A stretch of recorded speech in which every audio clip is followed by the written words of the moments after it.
Hello everyone, welcome to EduTube. আমি নাভিদ। আজকে আমরা আলোচনা করতে যাচ্ছি জৈব যৌগের প্রাথমিক ধারণা সম্পর্কে। জৈব যৌগের প্রাথমিক ধারণা সম্পর্কে আলোচনা করতে গেলে প্রথমে আমরা যেটা দেখব যে রসায়ন বিজ্ঞানে যৌগকে মূলত দুই ভাগে ভাগ করা হয়েছে। এক, অজৈব যৌগ, দুই, জৈব যৌগ। এখন জৈব যৌগ বলতে আসলে কি বোঝায়? জৈব যৌগ বলতে আসলে বোঝায় হাইড্রোজেন ও কার্বন দ্বারা গঠিত হাইড্রোকার্বন এবং হাইড্রোকার্বন থেকে উদ্ভূত যৌগসমূহকে, অর্থাৎ মিথিন এরা প্রত্যেকেই জৈব যৌগ। কেন?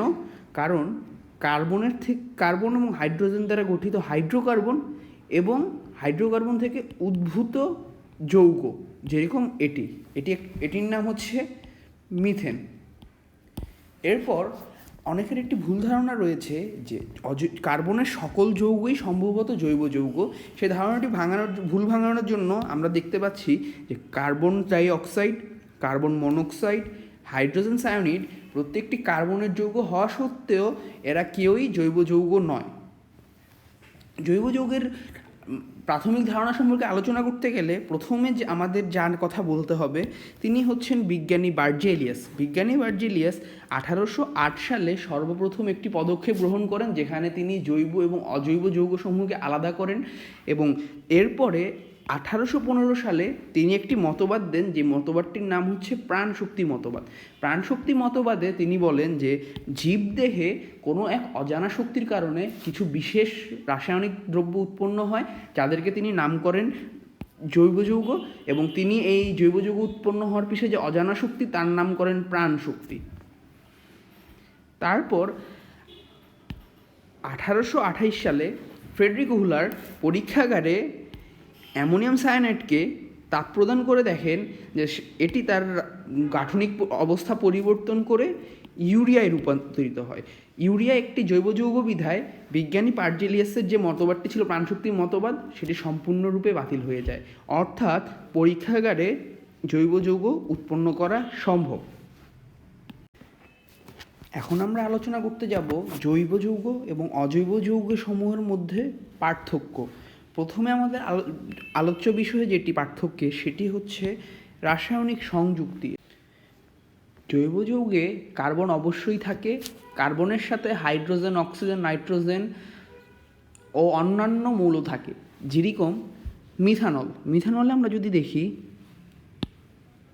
যেটি দেখতে পাবো CH3OH, অর্থাৎ এখানে কার্বন, হাইড্রোজেন, অক্সিজেন রয়েছে।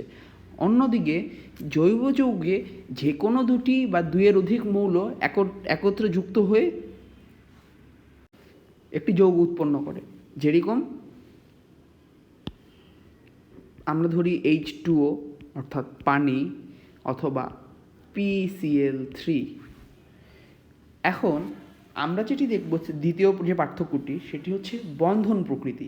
বন্ধন প্রকৃতি জৈব যৌগ এবং অজৈব যৌগের মধ্যে পার্থক্যটি কী? বন্ধন প্রকৃতিতে জৈব যৌগের বন্ধন প্রকৃতি সবসময় হবে সমযোজী,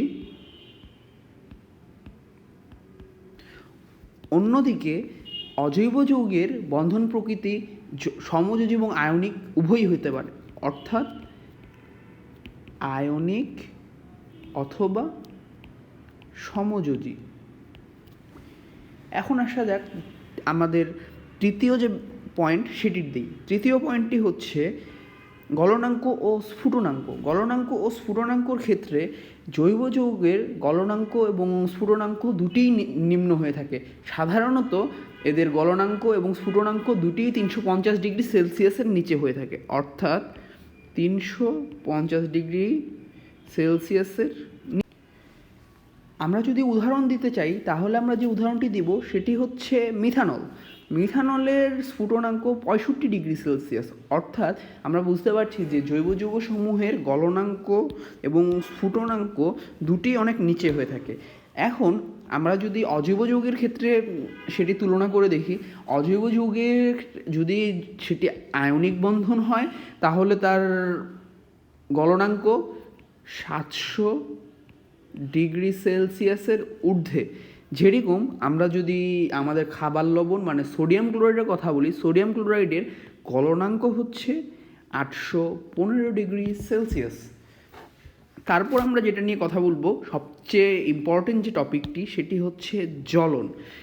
জ্বলন বা দহন। জৈব যৌগের দহনের পর কোনো অবশেষ থাকে না, অর্থাৎ জৈব যৌগের কোনো রিমেইনিং পার্ট বলে কিছু থাকে না, তা সম্পূর্ণরূপে দহন হয়ে শেষ হয়ে যায়। কিন্তু অজৈব যৌগ সাধারণত জ্বলে না, তবে জ্বললে দহনের পর অবশেষ থাকে।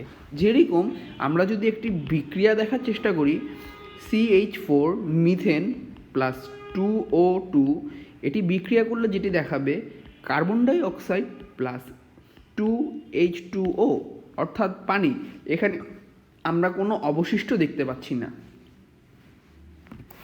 অর্থাৎ জৈব যৌগ সম্পূর্ণরূপে দহন হওয়ার পর তার অবশিষ্ট বলে কিছু থাকে না বা রিমেইনিং বলে কিছু নেই। অন্যদিকে অজৈব যৌগ সাধারণত জ্বলে না, যদি তার দহন হয়ও তার অবশিষ্টাংশ রয়ে যায়, যাকে আমরা ছাই বা অন্য কিছু বলে থাকি।